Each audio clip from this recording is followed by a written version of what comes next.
you know the biggest mistake people make before the new year begins? As 2025 approaches, there's a lot of excitement about starting afresh and setting new goals. But here's the thing, you can't really embrace the new if you are still carrying the old. And when I talk about carrying the old, I'm not just talking about things, I'm talking about the physical, the mental, and the emotional baggage we hold on to without even realizing. And you see, these things are clutters, and clutters isn't just about mess, it also affects every part of our lives. So we're going to be breaking down the 3 types of clutters we need to clear before we can fully start afresh.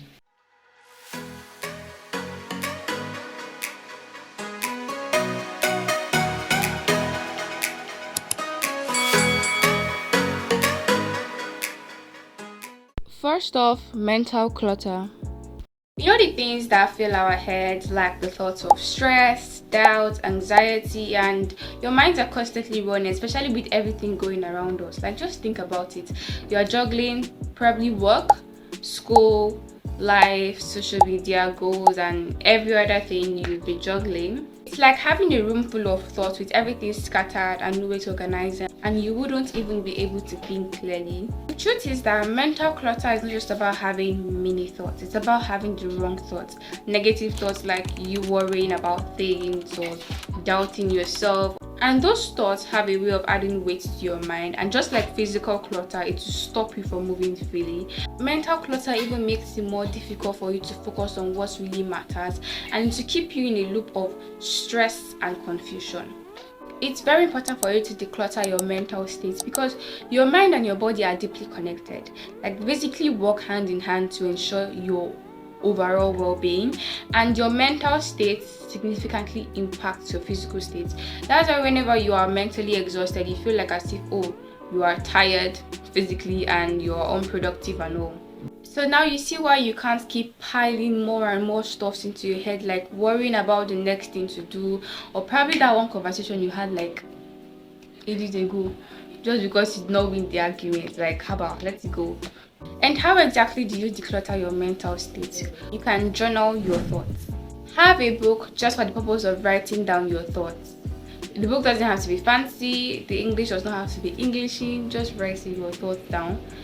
And you feel relieved after you've done this. And if after you journaled your thoughts and you are still confused, my dear, pray, because the enemies are trying to confuse you, but the devil is a liar.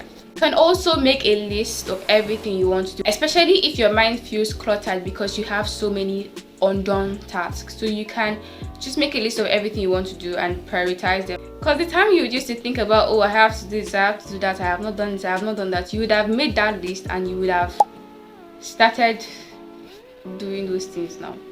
So mental clutter is the first step to tackle, and the moment we begin to clear up our minds, we would realize how much the space around us affects how we feel mentally, because a cluttered environment is a cluttered mind.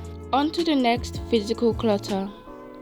I know we've all had times whereby we try to focus on something important, but we just kept on being distracted by the mess around us, be it your clothes on your bed or your reading area being so disorganized and everything. And let me tell you this for sure, physical clutter goes beyond just the mess around you. It will also affect your energy, because a cluttered space, like I said, is a cluttered mind. It's harder to feel calm and in control when your environment is looking so chaotic. That's why decluttering your physical space is very important. If decluttering and arranging your physical space is something that really stresses you, you can start small. You can start with your reading area. Okay, today I'll declutter my reading area and arrange it. The next day will be my wardrobe. Next day will be this, that. Before you know it, you are done clearing your physical space. And most times, I know that we find it difficult to let go of things like, oh, I thought the first thing I bought my money with my salary, and yeah, and therefore I'm not throwing it away. My dear, you haven't used it in 1 year, throw it away. In order for you to be able to declutter, you have to ask yourself the right questions. Okay, this thing that has been here, I haven't used it in a while. Is it still useful? What can I use it for? Do I see myself using this in the next couple of months? Would this thing ever be useful? That would let you know, okay, if you're to keep it or if you're to let it go. Another tip I would also like to share, and I actually learned this from my mom, is learn to create a home for everything. So learn to organize everything into sections. Have storage boxes or a home for everything in your room. Once you get rid of the physical clutter, you feel so relieved, like you're so productive and you're ready to take on the world. But there's one more thing, because you can have a clean space, a clean mind, but unresolved issues and lingering feelings from past experience can weigh you down. Emotional clutter. What is emotional clutter? Emotional clutter refers to those unresolved feelings, grudges, regrets, or even fears we carry around. And acknowledge those feelings, be it sadness or fears or whatever it is. Allow yourself to feel it first, because bottling up those feelings and pretending like, oh, it has nothing on you, would only lead to something worse. Hi, it's editing Esther here. I noticed that I made a statement that a lot might find controversial, which is allowing yourself to feel those feelings. What I meant by that is you should identify and accept whatever you are feeling without judgment, because it's human to feel a certain way. But what really matters is that you shouldn't let those emotions outweigh your intelligence. So, bye. Forgive and let go. Learn to forgive others and also forgive yourself, because most times a lot of these emotional clutters, as you feel, is as a result of not forgiving yourself. And forgiving yourself is actually easier than said. It's not just something that you will say, okay, I've forgiven myself and that's the end. No, for you to forgive yourself, do not focus on the mistake, rather focus on what you learned when you made that mistake. In every bad situation that happens, there's always something to learn. Try and pinpoint what you learned from that error or whatever mess you got yourself in, and focus on that. Like, oh, thank God I even made this mistake, or else I would not have learned this. Imagine I did not make that mistake. I would have just been going like this, without knowing that, oh, this is how it's done, this is how it's done.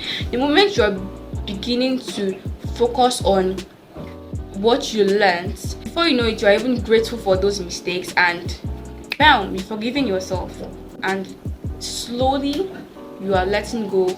And it's a wrap for this one. That we've tackled the 3 areas of clutter. It's not just for you to listen, it's for you to also put into practice. So that brings me to the end of my video. If you liked it or you gained value from it, hit the like button, subscribe to join the family. I create content around vlogs and personal development. And I'll see you in my next video. Bye.